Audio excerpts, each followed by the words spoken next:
Good morning everyone, this is Sugandha from Cosmic Veda, and today I'm here to give you a small tutorial for the beginners as to how to go about tarot reading. It's a little instructional video which will give you a bird's eye view about tarot reading and how you can take that first step into the realm of the oracle, which will not just become a guide but also a best friend that you will slowly realize that you cannot live without.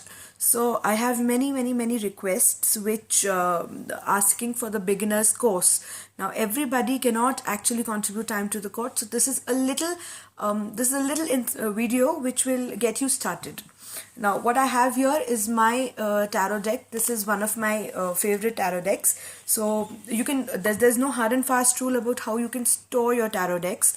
Some readers like to carry it in a special pouch. The other ones will simply keep them in their own cartons, in their boxes, or in their drawers. So it's entirely up to you. I feel whatever you're drawn to do, that's the perfect thing to do.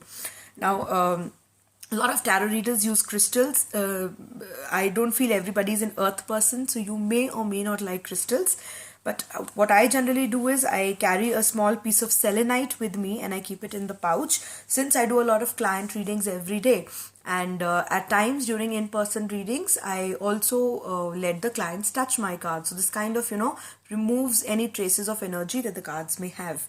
So we'll keep this aside for a while. And I have my cards here. This is a deck from Jonathan D. It comes in a box called the Tin of Tarot with a small book.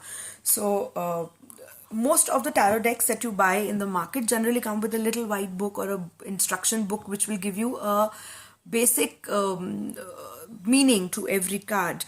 But I feel that over years, or as you start to trust tarots, it's completely fine. First thing is, it's completely fine to refer to a small book when you're learning, or any book when you're learning. But slowly, if you really want to see the real magic of tarot cards, I feel you have to trust your intuition and let the cards tap into your intuition, because the cards have so much more to say than what a general book or a paragraph or a page would like to tell you. So I feel every card has so many more aspects, so you need to listen to the meaning that's there of the card and trust your intuition, or if you're a clairvoyant, any visions that come to you, or anything you feel, anything you hear, or anything you just seem to know once you look into your cards and you have a client in mind or a question in mind. So let's get you started. Now this is a deck. I think all decks need to be given a good shuffle every single time that you pick out your deck, because it starts to be energetically connected to you. Now this is a shuffle deck. Most decks will come in a division of two, the major arcana and the minor arcana. So this one I feel is already quite shuffled and it's quite used. So whenever you take your tarot deck out, or whenever you buy a new deck, rather, since we're starting from the start, so you need to spend some time with it. Go through every single card whenever you can. Look at the picture, let the picture sink in. See, there'll be some cards you like, there'll be some cards you don't like at all.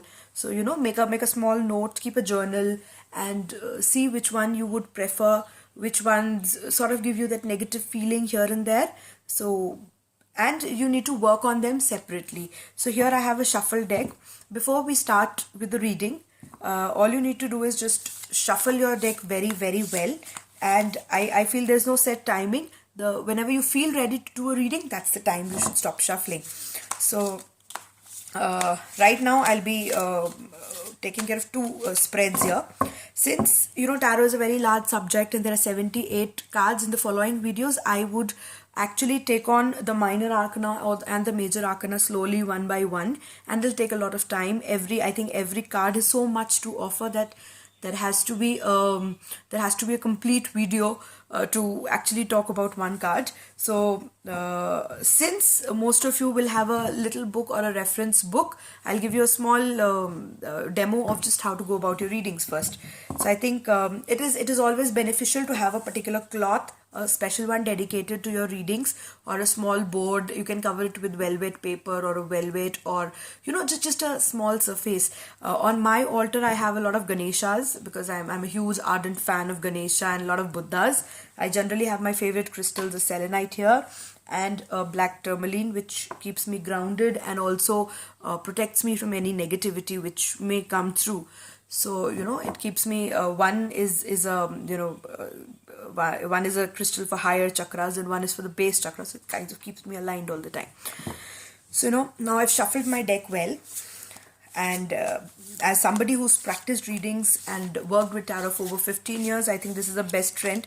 I cannot start my day without picking out that one card of the day for myself. So here we go with a single card reading. Now single card reading are amazing. You can take out a card every single morning as the basic guidance for the day, or you can simply to answer a simple specific question. You can always take out one card and it'll give you a general idea in case you're not looking for a very detailed answer. They can go for yes and no questions too, but I think that should come later on. Initially, anybody working with tarot should not really focus on yes and no questions, because tarot, I feel, is a very broad spectrum guide. So let's just so one way is I generally wait and shuffle till the time a card flies out, but I guess it's decided not to do that today. So in that case, we shuffle the cards. Like I said, there's one card out, and the card that's come out for today is Knight of Wands. I always feel wands are a very positive suit to draw.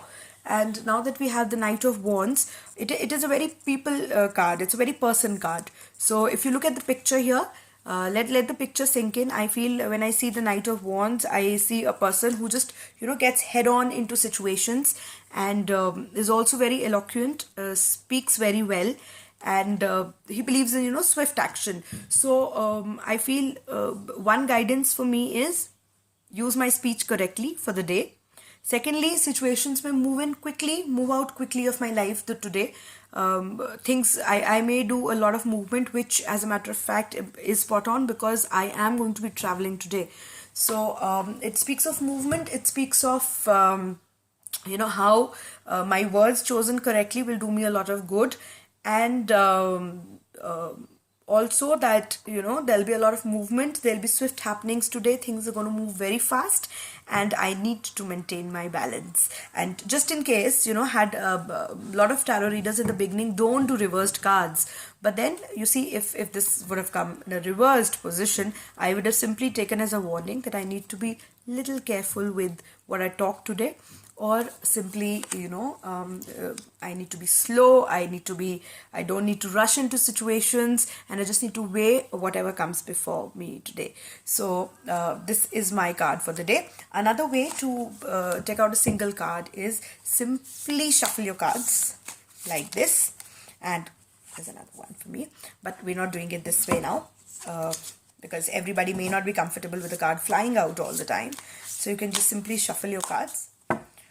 Break it into 3 piles. I like to use my left hand, since I feel this is the hand, this is my receiving hand. I receive energy from here, and I simply sort of put the deck back together and take out the topmost card like this.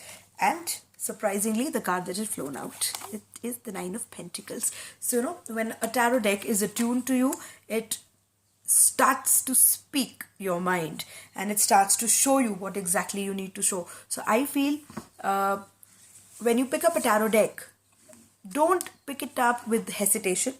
And also, as a reader, you need to understand a balance that it'll take a little time for the tarot to actually become one with you. So I feel what you need to do is do consider the card that comes out.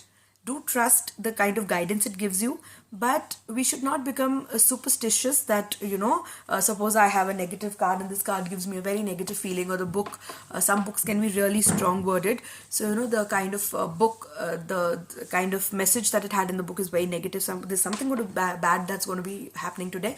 Incidentally, tarot is one of the most, subtle, one of the most positive kind of an oracles. So let's not stick to the meaning, the negative meaning, and let's not take it to the heart. Just take guidance from it and try and follow what the guidance is. So I feel I hope this video is enough to sort of get you started.